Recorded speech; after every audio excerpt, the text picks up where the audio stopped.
Good morning. Really? Good morning. I'm sure tech people can say good morning. I actually thought maybe I could come on stage and say, morning, tech people, greetings from Peace World. It is truly an honor to be here, especially this is like North and South. I'm from a world that I feel like I'm an alien walking through all of this, but also technologically, if I ever got a gadget that had more than 10 features, my children would say waste of technology, because phones are usually just to answer, call, and text. I think I'm sophisticated now that I can use WhatsApp. It's just on Sunday that I learned to use my Dropbox. Anyway, I'm very honored to be here and want to say thank you to the Tomorrow Street people for inviting me. Today, I intend to take you all on a journey about my life, but not just my life, my personal struggles, and my connectivity to community, and where I find myself today. And maybe through my interaction, we can come to a place where we see that we're not so north and south, but we can meet in the middle. The Blue Ribbon for Peace Award from Harvard University, the 21st Century Award, the John F. Kennedy Profiles in Courage Award, the Nobel Peace Prize, nothing, and even coming here to the ASH Summit would have prepared me for this life. Given that 22 years ago, I was broke, I was penniless, and I had to hitchhike a ride from Ghana to Liberia with 3 children and 3 months pregnancy. In those days, I had earlier given birth to my 3rd child. I was 100 pounds or 90 pounds. The wind would take me away. I gave birth without any money. I slept on the floor of the hospital. He was premature, and he was 2 pounds. And because I didn't have any money, I couldn't access the rooms, and I couldn't access the incubator. I would put him in my dress as a means of keeping him warm. I stayed on that floor for a week, and people who passed would throw bread and coins and whatever else they could throw at me. After a week, my doctor came back to work, and someone told him that his patient was in the corridors. He hurriedly paid my bills and sent me home. This journey has not been a glamorous journey, even though I try to dress and look glamorous, but it's been a journey of hardship. It's been a journey of pain, but it's also been a journey of personal choices. And at some point in my life, I refused to take the choice of being a victim. I chose to be a survivor and someone who would step into the space and change my world. But that did not come easily. At the time, I had a son who's actually 26 now and knows more about tech than I do. We had just come back from Ghana. My sister and him were having a conversation. And she said, tell me about your life in Ghana. He said, it wasn't fun. She said, well, mommy was there. It should have been fun. And then he turned. At that time, I was near suicidal, depressed. I would not leave the couch. Because I was thinking, here am I with 3 children, out of an abusive relationship. I'm expecting my 4th child. I'm penniless, and I'm back home with my family. So I'm just in that chair. So he turned and said, see how she's lying there? That's all she did. She just sat there every day and said she was sick. Those words pierced me. And I told myself, if for nothing, I will rise out of this. Not only will I be a leader, but I'll become someone who would inspire my own children, inspire the world, and inspire other people in the world. I woke up, went back to school. That was a journey that wasn't easy. When you have no self-esteem, and I'm sure none of you in this room ever went through anything like that, but I had no self-esteem. I walked into that classroom. For almost the whole semester, I never said a word. I was giving a psychology assignment, and I put my whole self into it. I would score an A, and maybe this is the thing that would take me out of where I find myself. You all know about determination. I did that work, presented my paper. When my professor brought it back, I saw F. I walk up to him. I have nothing to lose. In Liberia, we say, he who's down, fear no fall, because you're already down. And I said, sir, I think you look at my name and graded my paper. You did not read. And professors are not very polite in Africa. He said, what are you talking about? And of course, I was like, and I said, I think because I've never spoken up in your class, you didn't think my paper was worth reading. He said, hand me that paper, come back on Monday. Monday, I went back. He handed me my paper, and I had scored A. He was honest enough to say, yes, I did not read your paper because I didn't think you had anything to tell me. I walked out of that room and told myself, never, never, ever in this life would I keep my mouth shut. I am never going to allow anyone to judge me on a basis of my silence. I will speak for myself, I will speak for my children, and if humanity permits me, I will speak for humanity. This has led me on this journey, and I can't seem to shut up. I've just been going. In political spaces, in other spaces, sometimes I will myself to shut up. But this is a journey, like I said, of personal choices. I made the choice to stop being a victim. I made a choice to walk into the world and to connect my pain with humanity and transform the world. Today, many of you will, in this room, have talents that you've presented to the world.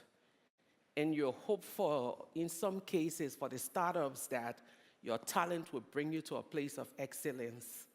And for others who've already arrived, you're thinking, what else can I do? You know, when you've won the Nobel Peace Prize, people tend to think, okay, you've gotten there. But when you win at 39, you say, shoot, I wish it was at 69, then I could just retire.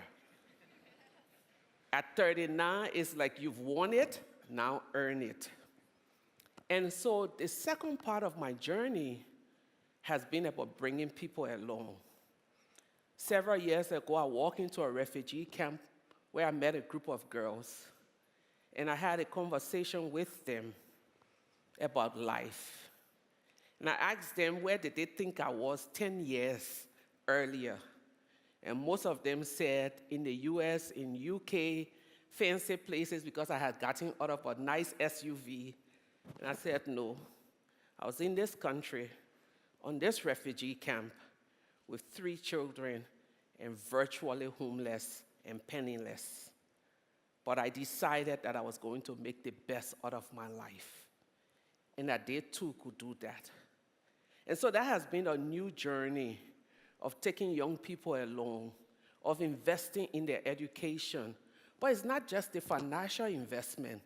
It's about your time, your energy, and all of that. Recently, I was back home in Liberia, and this young businessman from India had come to survey the market. I managed to know his family because I have 8 children, and my children tend to connect with many children. I see someone mutter, wow, yes, 8. That's me. But I'm the general. So I took him along with me to visit my students. And he sat, because his family owns this huge company They've built a school. They invested a lot in sending their staff and their children to school. So he sat and watched, and when we're leaving, I insist that if you're younger than me, regardless of how rich you are, you have to call me auntie. So he said to me, "Auntie, thank you for bringing me." And I said, "Why?" He said, "We have a foundation. We invest in people. But what is missing from our job is the human touch." And this is where I am today with all of us in this room. We're connected. Regardless of if you're from this company or that company, we're tied together by our collective humanity. Regardless of how wealthy or famous or popular any one of us may be, our world is at a place where it needs all of us in the different fields to come together and begin to merge our gifts, our talents, and our intellectual ability to turn it back upright. I refuse to believe what I read once. In Ghana, a young person gave birth, and this farmer lost his dog. And they spent the entire night looking for the dog. They finally saw the dog under a bridge. But as they called the dog refused to move. So people walked over to see what was keeping the dog's attention. And this dog was wrapped around a newborn baby, providing warmth. And the baby still had the umbilical cord. Apparently, one student in a nearby school had this child and abandoned it. I'm one of those crazy people, and let me see if I have some of them in this room, who read stories even about themselves and read the comments. Do I have relatives here? Do you read the comments about you? I do that, yes. I'm that crazy woman. But in reading the comments, one of the things that I read was someone wrote, "See how far humanity has sunk, that even a dog is better than us." I refuse to believe that. I refuse to accept that we have sunk so low that animals are better than us. To the statistics in the world, 290 countries in war, 818 insurgents group, death and destruction every day is not looking good. But I refuse to accept that animals are better than us. But how can we continue to give hope and optimism in a world that the data and the statistics continue to point to worse? It is only when you and I step out of our comfort and begin to look at each other and say to each other, how can we make the world a better and a brighter place? I've been to places in this world where some people have no kind of investment in anything. In an East African country, these women had been repeatedly abused. But when one person hears of one woman's abuse, they all run to that place. They all take their meager supply. If you have a bar of soap, you cut it in half and give. If you have this one, you give. If you have that one, you give. And together, those women are building a community where people who have been abused and misused and treated badly can now have hope that there are more good people in our world than evil people. We have a lot that we can offer the world. And I know that some of you sitting in this room are doing great things in your country, outside of your country, and now with social media, you can do GoFundMe. I tell you one thing, it's easy to write a check, but the most difficult thing is the human touch, and that is what our world needs. Sometimes, CEOs, we need to put our suits aside. Those places that we're paying for schools to be built, sit with some of those young people and ask them, what are your hopes?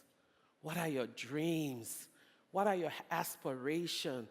And not to be in the magazine of your company, but just to have a serious and a real conversation with a young person. Every time on my travels from one place to the other, I'm the one who's destroying protocol. Because when the security say the details are saying here, I've seen something there, and they'll be like, the Liberian, and in places where they don't speak English, that's the only thing I hear, the Liberian, so it means come and go with the group. But I find it very difficult to just be on a delegation and just move on, because there are things that will capture you. I was in the Syrian refugee camp in Jordan, and this very pretty young girl walked over to me, and I gave her a hug. And she said, "Thank you." So I said, "What's your name?" She called her name. "What do you want to be when you grow up?" "I want to be an interpreter." So we start to talk about English and going to school. And next thing, the security guard tapped my shoulder. The convoy is leaving. I've been a refugee before. I can sleep here comfortably, let the convoy go. This is an important conversation. My point in that moment was to inspire this little girl to the point of her not giving up, that the refugee camp was just one space, but that there are other spaces in life that she could conquer. Because people invested in me as a refugee. My doctor, who paid my bill to ensure that I didn't sleep on the ground one more night in a hospital with a 2-pound baby. We all have choices. For those of you who will win your startup competition, it is my hope that you just don't take everything and enjoy life. Fancy car, exclusive travels, and all of this, but step into spaces and places where you can make a difference. I tell anyone, my proudest moment is going out and meeting young people that I'd encountered years before and seeing what has happened. I started this work years ago with only 5 girls. In my community, they were haunted. Boys wanted to sleep with them. These 5 were like, "We will not do it." I became their protector, telling them about bodily integrity, schoolwork, the importance of education. In 2011, when I won the Nobel Peace Prize, I went back home to vote. And I usually vote in the community that I came from. I went to vote, and there was a long line. CNN, BBC, you know how they chase the newest celebrity in town. Trust me, no one is chasing me anymore. So I get there, and I went to the end of the line, because regardless of how you've progressed internationally, you go back to your old neighborhood, you're not a celebrity. That's the places that keep you humble. Those are the places that keep you humble. So as I'm standing at the tail of the line, this little girl walks over to me and says, "Auntie, come, take my spot," which is like close to, so I go and stand, and then I asked the guy if she could come and stand next to me. He said, yes. But she kept looking at me and smiling, and kept smiling and kept smiling. I'm wondering, Lord Jesus, this smile. And she said, "Auntie, you don't remember me?" And I said, "No." She said, "I'm one of those girls that you used to bring in your living room to talk to. I want to tell you something. I've graduated high school, I'm in college, and I've not had a baby." I felt like I had won the Nobel Peace Prize all over again. Today, she's a college graduate. She started her business making clothes for people. Whether we're doing $1 million investment or $1 investment, as we all talk tech, let's think about humanity, because it's only by bridging our collective humanity and investing in people, investing in our world, that we can enjoy all of this that we're creating. Thank you.